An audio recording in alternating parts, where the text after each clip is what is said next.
what's up, everyone? Today on the show, we have Ned Phillips from Bambu, who's the CEO and founder. Prior to joining Bambu, Ned has had a stellar career in financial services.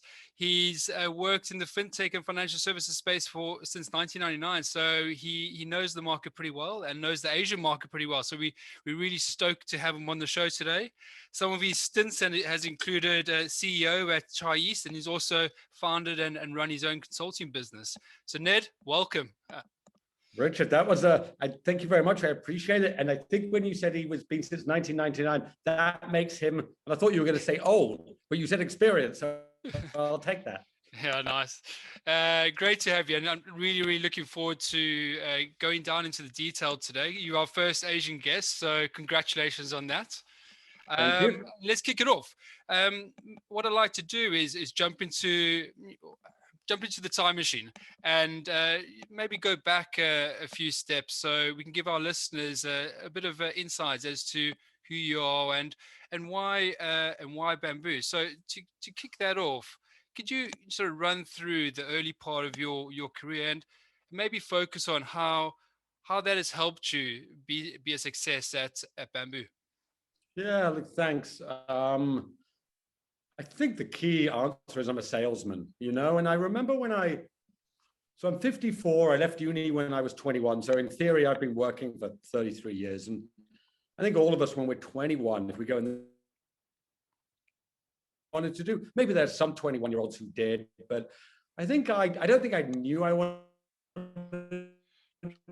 to be a salesman. I just couldn't figure what else. And I landed a job as a salesman, which is basically just talking. Yeah. And I figured I liked talking, and I kind of went okay in my first job.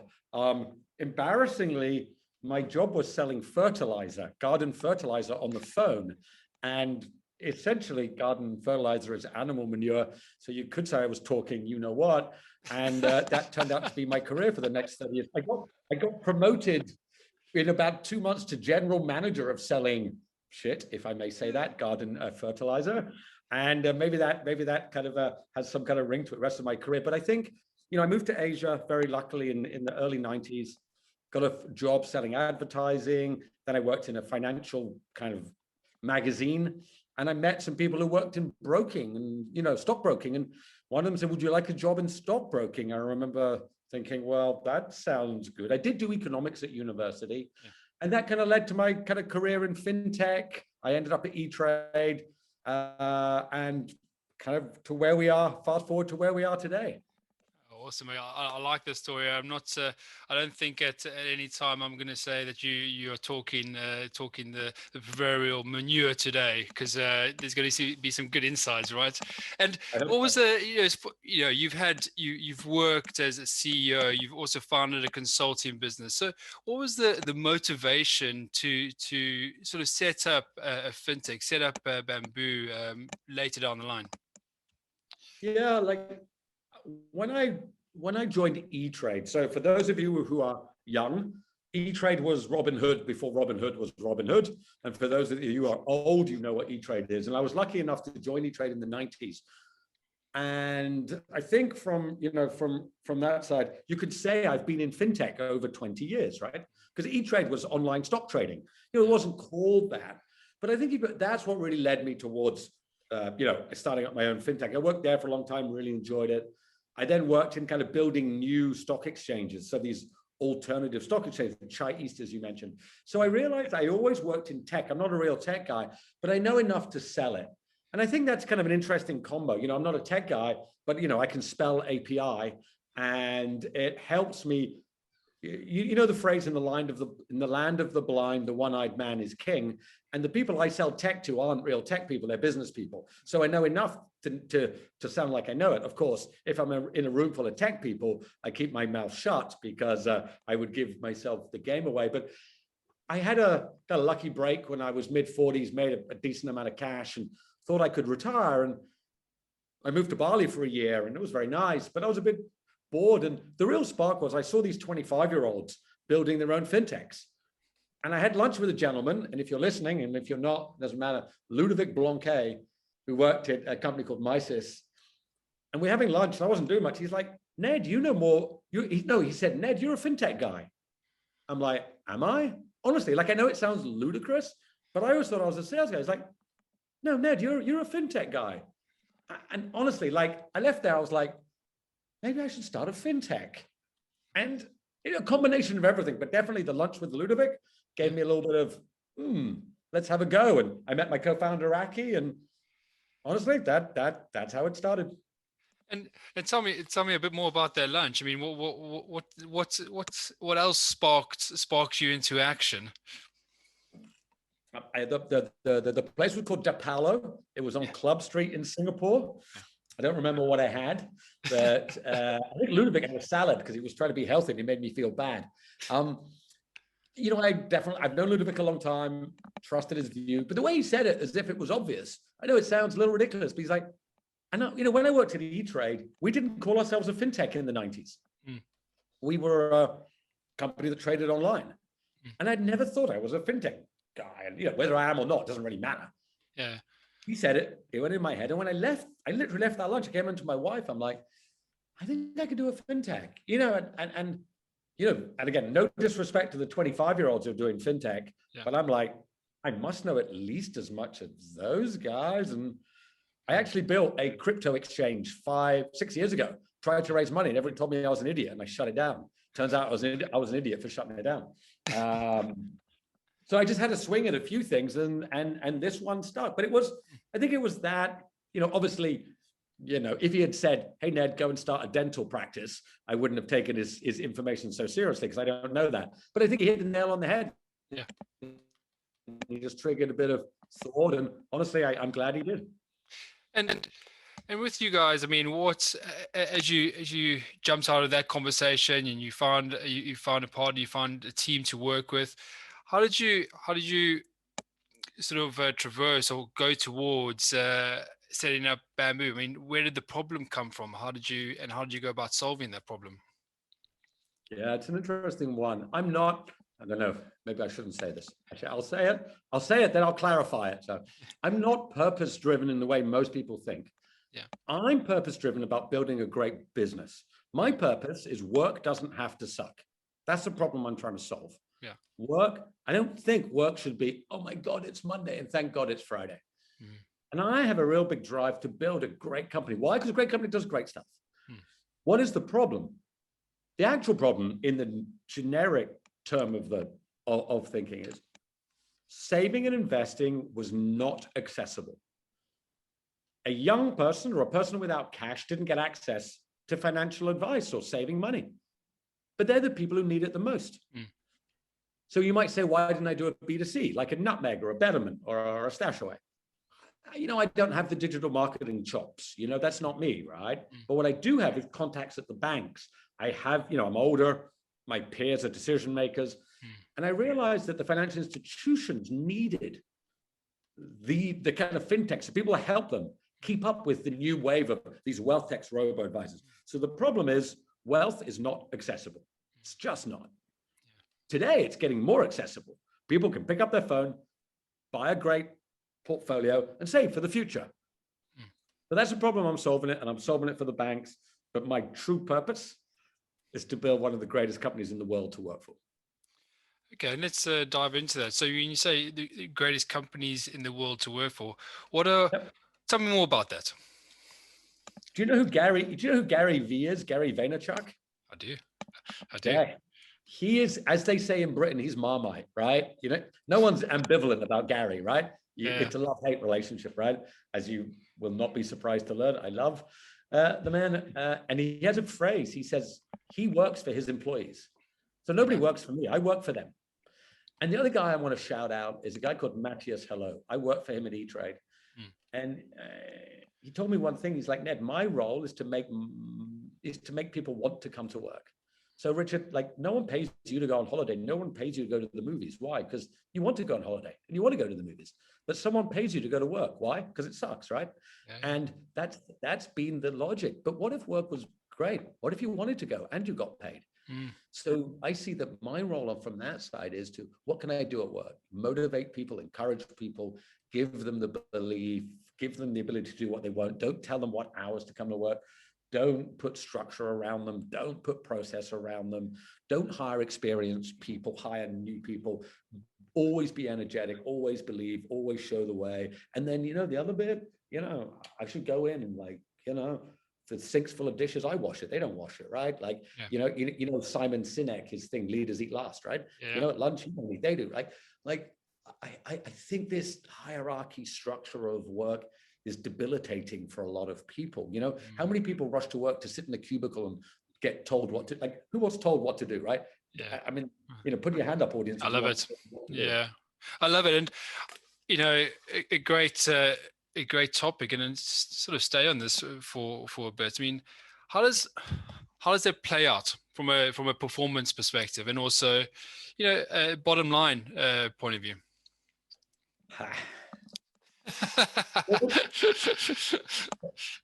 Performance reviews, I'm not convinced by them. I'm really, that doesn't mean, well, not performance reviews, because I don't think I'm a believer in performance reviews. Listen, I've been in big consulting firms, and it's pretty, let's say, nasty the way it actually happens. But what I mean is, if you're giving people the freedom of choice, you're giving them an ecosystem, you're giving them the freedom of choice. How does performance play out? Is it good, bad, in the middle, a bit of a massaging? Yeah, it's a great point. So, yeah, look at it. Obviously, it's not strictly quantifiable. There's a qualitative view there, right? Yeah. So maybe look, we call working at Bambu beautiful chaos, right? Now, chaos isn't always productive, right? Yeah. But chaos can be fun, and it's beautiful because we try not to, have a rule. We try not to ever shout at each other. We can disagree, but it's respectful. It's fun. Yeah. In terms of productivity, maybe a few things to point out, right? I don't tell people what hours to work, right? But people at Bambu work crazy hard. Like, I wake up in the morning and there's messages on Slack at all hours. There's people working, nobody works 9 to 5 because people, and if they do work 9 to 5, that's totally fine. Yeah. Like, if somebody, that's the point. So I think, I also think people are often quite surprised by how many projects we're doing and how much. I quite often get asked, how did you do all of that? And again, that's only, that's not a quantifiable. Are we profitable as a business today? No, we're not. But I think we're getting there pretty soon. And most fintechs are not. But I actually think we're starting to see margins improve as we get better. Again, not quantifiable, but on Glassdoor, we have almost one of the highest ratings of any fintech. And in 2019, we were rated the best fintech to work at in Singapore by the government of Singapore. So must be something. But it's a great question. It's really hard to say. Are we the most productive wealth tech fintech firm? I'm sure we're not, but I'm also sure we're not at the bottom. Yeah, no, I hear you, and it's all relative as well. And when you putting this culture in, because we opened up the subject, and I just want to pass it by. How do you go about? Because this is a bit of a new culture, right? There's the old way, and there's sort of the Gary Vee way, and the new way, and the Ned way. I mean, what are the steps? What is the thinking that you go through as a founder? From day one. This is what I want to do. Okay, you 70, 100 people now, and this is what I need to be doing when it's also 70, 100 people.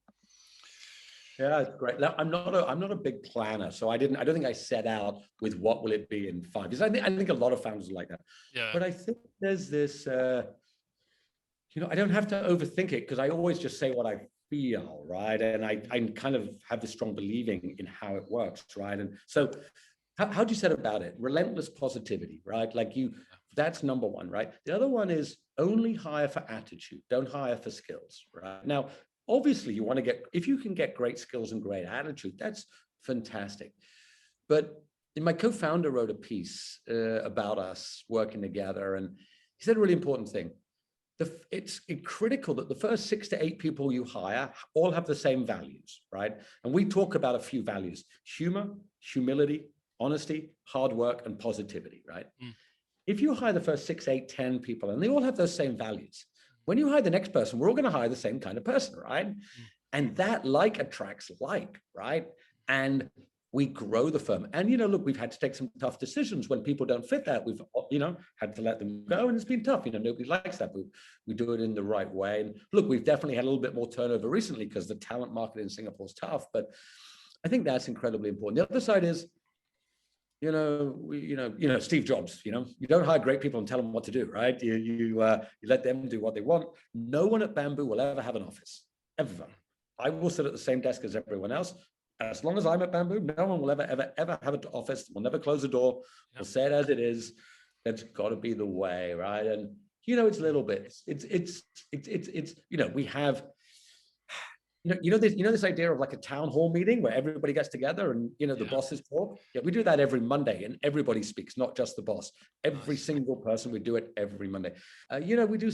Every Friday we have a quiz. We do meditation. Well, we used to do meditation every day. We have a lunch. Do you ever watch that YouTube? And this sounds super silly, but have you ever seen that YouTube video of the teacher who has a different handshake and remembers it for every pupil in his class? Have you seen that one? I have seen it. Yeah, yeah. We watch the same things.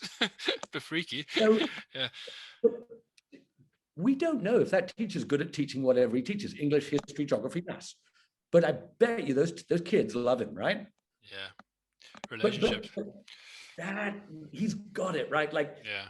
And again, it's not that I have a different handshake with everybody, but that's how I'd like to think. That's the Gary Vee way of thinking. Your employees are everything. You work for them. Everything you could do to give them the ability, that's it. And yeah, it's something I'm super passionate about. I love it. I love it.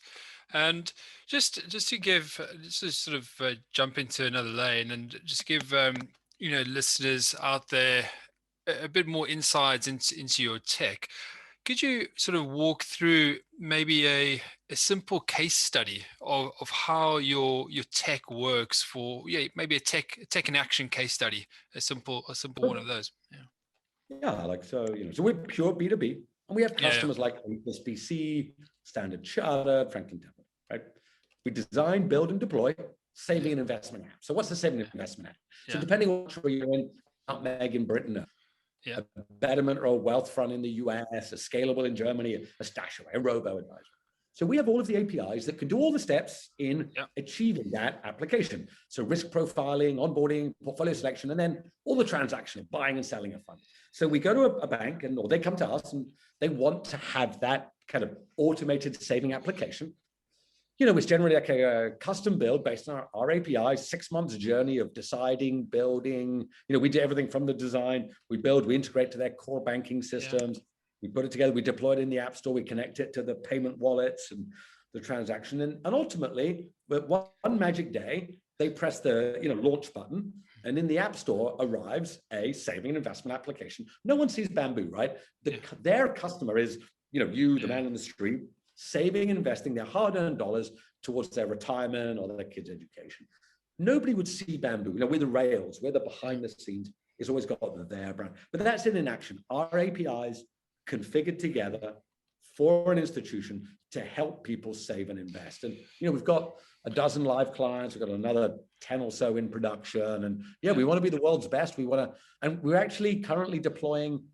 We've already deployed in America, in Indonesia, in Malaysia, and we're now deploying in Dubai, Saudi Arabia. We deployed in Brazil before, Kenya. We're about to do Germany.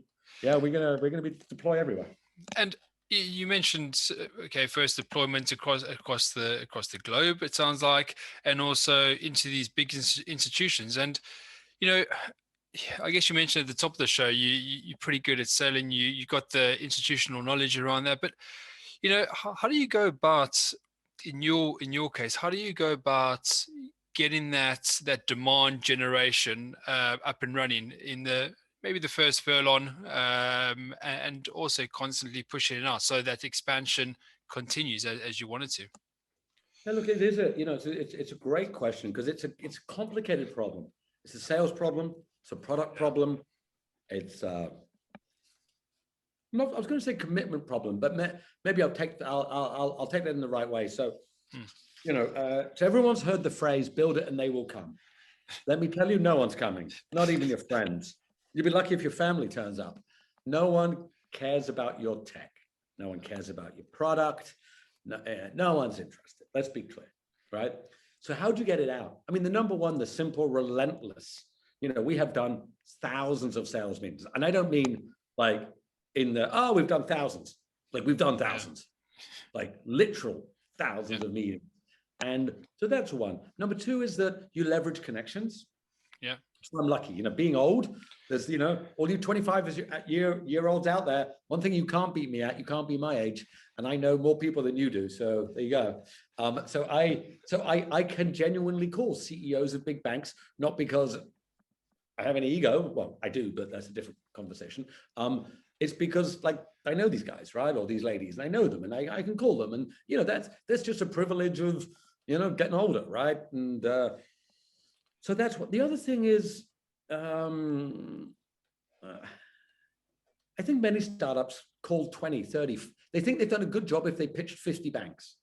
I mean, actually, I was speaking to a startup the other day. It's like, yeah, I think I've pitched like 30 banks. I haven't got anything. I'm like, oh, you pitched 30 this week? They're like, no, 30 since I started. I'm like, you started a year ago? They're like, yeah. I'm like, no, you mean you pitched 30 this week, right? And I was being a bit of a douchebag about it, but I was trying to make a point. Yeah. Like if you pitched 300 and you have a little cry and you're a bit upset that no one bought your product, well, yeah, have a little bit of sympathy, have a cup of tea and get over it. But I honestly think that's the biggest problem. There is just a misunderstanding of how hard it is. And the other last thing is digital marketing content. So I have been overly prevalent on LinkedIn. As you mentioned, Richard, I have my own podcast, my own video series, I post.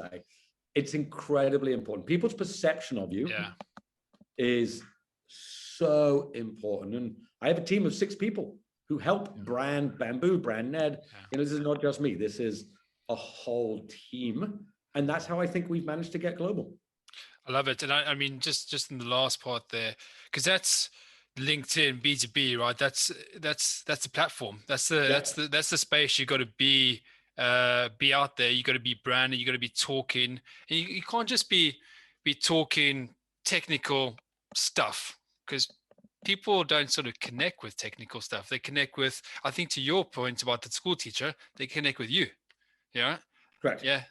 And I've checked out what you guys have done, and I think you're one of the only fintechs that do it. And it's powerful, right? I mean, how does that? I just want to stay on this for a second, because I think it's an important thing for our listeners to understand. But that demand engine, that demand generation. Let's talk about LinkedIn and video on LinkedIn for a second. How does that transpire to qualified leads coming into your pipe, and then later down the line, maybe 4 months or 5 months or 6 months, when you are pitching to whoever, it could be Credit Suisse, it could be UBS, whoever it is, they actually know you, and the sale is a bit easier, and the conversion happens. A long question, but yeah, great to get your insights. Yeah, look, absolutely. It isn't certainly video today, deal tomorrow, right? We all know that, right? Yeah. It's it builds on itself, right? Like little pennies in the jar, right? The first one, put the first penny in the jar, and it doesn't look like you got any money, right? Yeah. So a couple of key things, right? So I don't know, you may have seen our kind of video series we do. Like it's pretty professional, right? And people are like, people say to me, oh, wow, Bambu must know what it's doing. Hold on a minute, right? Because I can make a nice looking video that looks like Bloomberg, that has San Francisco behind me, has the ticker and everything. All of a sudden my tech works. Now, again, everybody, my tech does work, but it's the fascinating human psychology, right? If I rocked up with a handheld iPhone, said exactly the same thing, and I was on my couch, wearing a t-shirt, people would be like, this guy doesn't know his stuff, even if I said the same words. So, but it's hard to do. We had to learn it.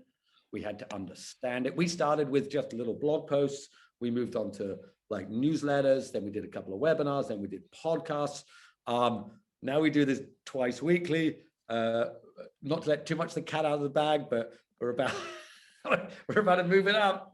We're about to do something extra crazy. So everybody wait for it. I think so. Consistency and quality. Doesn't really matter if of course, content and the quality is important. But if you're a fintech founder of your own company, be it payments, crypto, whatever, you'll understand your subject matter. Yeah. But make the quality high, make the consistency all the time. And I have an amazing team at Bambu, Laura, Danny, Yang, Asman, a range of them who put the effort in. It's not me. Like, honestly, what do? I'm just the talking head. I'm the tiny little bit at the top. These guys do everything else. I'm just the lucky guy just to sit in front and talk, but I have an amazing, so you need a team. It's not a one person thing. You need a team. And how does that, I mean, again, let's just sort of fast forward that demand generation stuff. And obviously it doesn't, it takes a process, it takes a team, it takes a lot of effort. Consistency you mentioned. But then when you're at the table, when you're, your CRO or, head of sales is at the table with a prospect, how are the barriers sort of let down a bit? So the door's sort of half open rather than half shut. Yes. Yeah, absolutely. There's kind of this understanding. Oh, Bambu. Yeah. Let's say, Richard, you worked at a bank and you were tasked. Let's say tomorrow you got a job at a bank and they said, hey, Richard, we've decided to use a fintech to help us build a robo. I mean, it doesn't mean you will use Bambu for sure, but I'm sure you'll call us, right? You'll at least hear us. So I think when we get in front, there's this idea we've been around. We know what we're doing. We've worked for HSBC and Standard Chartered and Franklin Templeton. And I hear them talking. So you know what the main thing is? Their friends have told them that Bambu's okay, right? Like a good restaurant, right? If your friend said, oh, I went there and it was amazing. So I think it does. When we get to the deal or the table, I think there's this level of trust, brand, possibly likability that we've worked hard at. And you're right, I think we have a step ahead of our competitors. And it's after 5 years of doing it, it's definitely noticeable. Yeah. And do you, as part of this, do you also, this cycle, are you also, it feels like, I mean, I might be wrong, it feels like you're building up some sort of digital community that and followers that love you guys and can influence their friends or their colleagues to chat to you guys. Yeah, it's interesting. So I think just to follow on the end of your last question, I don't think there's been a day in the last 2 years that we haven't got an incoming request to do a demo. We don't even have to do outbound pitches anymore. It's all incoming for us now, which sounds crazy. Like when I used to sell manure, like nobody phoned me up and said, can I have a bag of manure? I had to call them, right? Whereas today, it's a good, actually, Richard, no one's put it that way. Do we have a digital community? I don't know, right? But, maybe we do. Do I think we have a brand? I do. I do think we have a brand. And I think you're right. Like we do our podcast, we do our video series, and we took a week off last week of our video series because why? Oh yeah, I had a week off because it was my birthday and I'm old. And I took a week off for the first time. And I had a few people going, oh, I missed your show. Oh, what happened? Oh, you haven't stopped it, have you? So then, you know what I mean? There must be some people who like it because I got some people who complained it wasn't there. Yeah, great. I mean, that's awesome. And as you go through that cycle, and as we talk about sales, I mean, from a B2B point of view, I mean, how have you, other than the digital channels, also leveraging your contacts, how have you approached other aspects of the sales funnel and making certain that you guys are actually the thought leaders in the space constantly? Yeah, like thought leadership's important. How have we done it? So look, obviously, like any startup, when you start, your product's sticky tape and string behind, right? You're kind of today, wealth tech's new 5-6 years ago, and we're 5-6 years old. Yeah. So when it's come to today, I hope this sounds fine. There's little Bambus out there now, right? So when a big bank is like, oh, I could choose like a new company, Bambu, they know what they're doing. Like, we're here. We're believable. We're thought leaders. We've stood up at conferences, and I think it's just a time. I mean, I don't know how many conferences we spoke at. I know it's hundreds. I know it's not thousands, right? Yeah. And not myself. Aki, my co-founder, very lucky. So it's not that I'm not intelligent, but he's extra intelligent, right? He's an incredibly thoughtful guy, and when he stands up, people, these people who don't say much, but when they do, you really listen. Yeah. Like I talk all the time, so people turn off half the time, right? But my co-founder has real thought. And so we have a combination. I talk a lot, so people have to listen. Aki talks a little, but they really want to listen. And then we have 70, 80 people who are doing an amazing job. So I do think we have kind of credentials as thought leaders. I do think, and we're going to be relentless, and we're going to be the global leaders at this. Like, I don't have any doubt anymore. I like 2 years ago would have been like, nah, we'll do fine. We have customers globally. I have some of the world's biggest banks using us. We're going out to raise another big chunk of money. Our revenue's increasing. Like, we have all the pieces. Like, it's going to happen. I just know. Nice. And as you've gone through the cycle, and you guys are obviously going to be raising more money and what have you. What are the let me think about it. How have you approached the big decisions that you've had to make along the way? Decisions are hard, right? There's no doubt. Again, my co-founder Aki has all the smart stuff. I just repeat what he says. The easiest decision is decision number one, right? But it's also the most telling, because the minute you take a step in one direction, that informs the next step, right? But it's also the easiest decision because you have no other baggage. Just take a decision. I'm going to go left or right. Left. Okay, so you no longer can go right in the first step, right? So today, because I've made millions of decisions and they're all based on the foundations of other decisions, I'm pretty relaxed. So I used to work for a guy, a Credit Lyonnais, an American guy, but he spent 5 years as a Japanese monk not speaking. So he did not speak for 5 years. And I remember talking about decision making. It was like 20 years ago. And he told me something pretty straight. He said, Ned, why are you worried about decision making? I said, what if I get it wrong? He said, Ned, do you make decisions with good intentions? I'm like, yeah. He said, so what's your problem? If the outcome's wrong or right, it doesn't matter. He said, on the opposite, if you make decisions with bad intentions, it doesn't even matter if it's right. You shouldn't have done it. So go with your gut, know you're a good person, make the decision and go. And I'm sure Aki, if he listens to us, will laugh because I keep messaging him like, dude, what should we do? This or that, this or that. Like, of course I like, And then I also let time make a decision. I kind of wait and I wait and I wait and I hope things will move in the world. And suddenly something just goes, oh, look, the door opened. I walk through it. And if it comes to it and, time tick, tick, and I'm like, what? Oh, and if nothing happens, A or B, A. Tomorrow, B. It's fine. I like it. It's actually a great. I love that answer. And as you guys continue to move forward, what are you looking at? What factors are you looking at, or questions are you as founders and leaders of your business asking yourselves as you go forward and try to dominate the space? Yeah, look, there's a clear thing in B2B revenue. You've got to get 10 million recurring revenue and above, right? We're not there yet, but we're getting close, right? And when you get to 10, you got to get a 50. When you get to 50, you got to get to 100, right? Yeah. But it's pretty clear, right? The hardest million is the first million. So we're past that, right? Yeah. We're kind of halfway onto the 10, but if we can get to 10, you're on your way. Very few B2B SaaS companies crack 10, right? Yeah. 10 of recurring. And we'll get there. We're not far away, but we'll get there. So what a decision. What thoughts do we have? What challenges do we give ourselves? Like, that's critical. How do we do that? There's a variety of ways, we get asked quite often to acquire little bamboos, right? So little companies that have started, who are struggling, like they come to us and they're like, you've got Franklin and HSBC and Standard Chartered. We don't have any clients, but we've got the tech. We kind of come with you guys and we've considered it. Like, it's definitely maybe a strategy. We can kind of become the home for little fintechs and we can grow that way.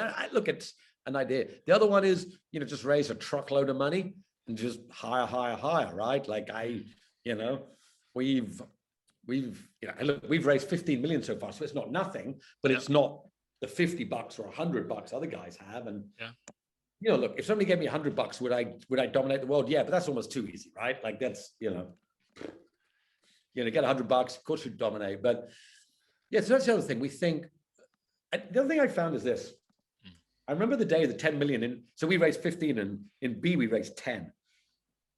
The minute 10 gets in your account, you think you're a champion and you're wrong. You're super wrong. It's the most dangerous place you can be because you're complacent. You have money, right? I'm actually a much better leader and a founder when it's super tough. I don't like it easy, right? I'm much in the hustle. Much better when you got to hustle, right? Like I sleep better when I got to hustle. I don't sleep well when I got a lot of money. I don't know why. Like, hey, look, I like a lot of money, and I would like a lot of profit. This I'm thankful to my investors, but hey, startup, you raised $1 million. Well done. Yeah. Really? You just couldn't be profitable. Come on. You did not get an A. No company that raised money gets an A. They're always a B or a C, right? Shout out to Money Thor, the fintech in Singapore, profitable from day one, never raised any money, crushed it, did it themselves, right? I love my investors and I'm super thankful, but I'm never getting an A. If I exit for a lot of money, everyone gets their money back and everyone's happy, sure. Until then, I'm always a B founder, and everyone is who raised money, right? Because you couldn't be profitable. A real business makes money, right? Let's be clear. So, and we're getting there. And then when I get there, I always say thank you to my investors, but I'm like, you helped me get to A, right? To be an A-class founder. So that's what drives me, really does. And what are the strings? I mean, to profitability. I mean, what are the things that are going through your head to move the needle and get to that A level? Raise prices. When you're a little startup, it's hard to raise prices because you're tiny, right? No one bargains with Microsoft or Oracle, right? Because it's just the deal, right? But when they were tiny, so number one, prove that our products are worth more money and charge more money. That's important. Number two is I want to pay my people more. I know that sounds counterintuitive to profit, but we need to drive more scale and efficiency from our business, and our staff should get more money for that. So we today have 70, 80 people, and we're 8, 9, 10 live robos, 10 in production, right? 20. 2 years ago, we had like 50 people and only like 5 robos. So 10 to 1. We're getting better. Yeah. We can deploy more product with less people per product. I got to drive that. Better products, more efficiency, kind of pay my people more because they can do more, even though that's counterintuitive to profit. And also, raise prices, not because I want my people more, because my product is getting better. We're going to be the world leader in this. And, look, we're in 12 months, within 12 months, we'll be profitable. Yeah. Nice. And listen, as you, I guess, as you continue learning, because it sounds like you definitely are on the edge all the time and wanting to learn, listening to Gary Vee and the guys and also the ladies. What podcasts or what books are you reading or have you read in the past or listened to in the past that you think our listeners would benefit from as they go through their scaling journey, or even their life journey? Because I think part of being a founder and a CEO is also you're making certain you take life lessons as they come, right? Yeah. So I don't read a lot. I sadly watch reality TV shows like The Bachelorette on a Saturday, which is embarrassing. Awesome. No, actually, I've just been watching Married at First Sight. It's ridiculous, but I watch it. But the book that is my favorite is called The Hard Way. Yeah. So it's a collection of short stories by an adventure writer called Mark Jenkins. It's like 12 short stories. So he's an outdoorsman who does like mountain bikes across Mongolia, climbs Everest, just does hard stuff. And he just meets really good people. And there's a phrase in there he has, which I think is life lesson, what I use. So he talks about going on mountaineering adventures, long ones, a month long, carry your own stuff, cold, wet, hungry for a month, right? And he said, the teammates I want conform to this. When the going gets tough, when you haven't eaten for 3 days, it's freezing ass cold, your tent's got a hole in it, your gas is out of stove, you've got 4 more days to walk to get out. As a teammate, this is the lesson. When the going gets tough, it is not acceptable to whine. It is acceptable to say nothing, but it is admirable to revel in it. You've got to love the crap. You've got to love it when it's tough. You've got to be that person, no matter what, to smile. I don't care, if it's cold and you're wet and you're hungry, who wins when you say, I'm cold and I am wet and I am hungry? No one wins, right? No one wins. Let's smile. Let's do it. I know it's tough, right? And hey, look, I'm a lucky one, right? I live in economically super lucky life. And people might say, Ned, you're so ridiculous. Like, it's really tough for people. And I understand that, right? I get it. I'm not saying everyone can smile the whole time. Well, if you're asking me for founders, anybody who is a founder is ridiculously lucky. The fact that you think you can start a tech company, that you have enough food and shelter and economic freedom to do this, you are super lucky. And my advice is that love the hard bits. Never say, oh, that VC didn't call me back.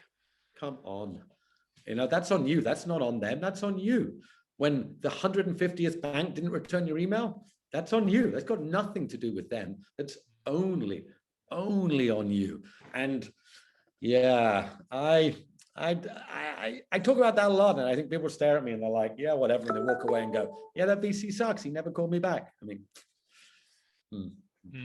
Inspiring words, mate. I mean, I love it. I really love that, synopsis there. And listen, as we log off today, how can people get in touch with you guys? What's the easiest way to do it? Sure. So, on LinkedIn. So I'm Ned Phillips, Phillips. So Ned Phillips on LinkedIn. We're there. We're pretty relentless on there. On our website is bambu.co. And hello, I'm Ned at bambu.co. If you email me, I will reply. Ned at bambu.co. I love tech, but I love people more. So if you have an idea, you want a job, you want to chat, you want a wealth tech, you want a robo-bill, who's going to call? Let's call us. Awesome. I feel like I can't remember the story. Who are you going to call? It's the A-team or something. Who knows? But Ghostbusters. Ghostbusters. That's it. Yeah, there we go. Okay, there we go. Sorry. flashbacks. Good. Listen, it's been awesome. I loved our chat today. And listen, I think I'd love to get you back on and talk more about some other, maybe more other subjects about founding and life and whatever, because there's some nuggets there that can definitely go deep. Thank you. I appreciate it. Well, look, thank you so much. I really appreciate it. I think, the listeners might not know this, but last time me and Richard spoke, his two wonderful kids were there in the background, beating him on the head with a balloon. And he was a consummate professional, basically not flinching by his kids. And it was incredibly entertaining. So if we do a video podcast next time, again, bring them in with the balloons to entertain us as well. Definitely. I'll definitely get them in. They're off at school today. Schools are back in London, so yeah, ace for that, right? But hey, listen, awesome, and looking forward to getting this live. Thank you so much. I appreciate it. Thank you. Yeah.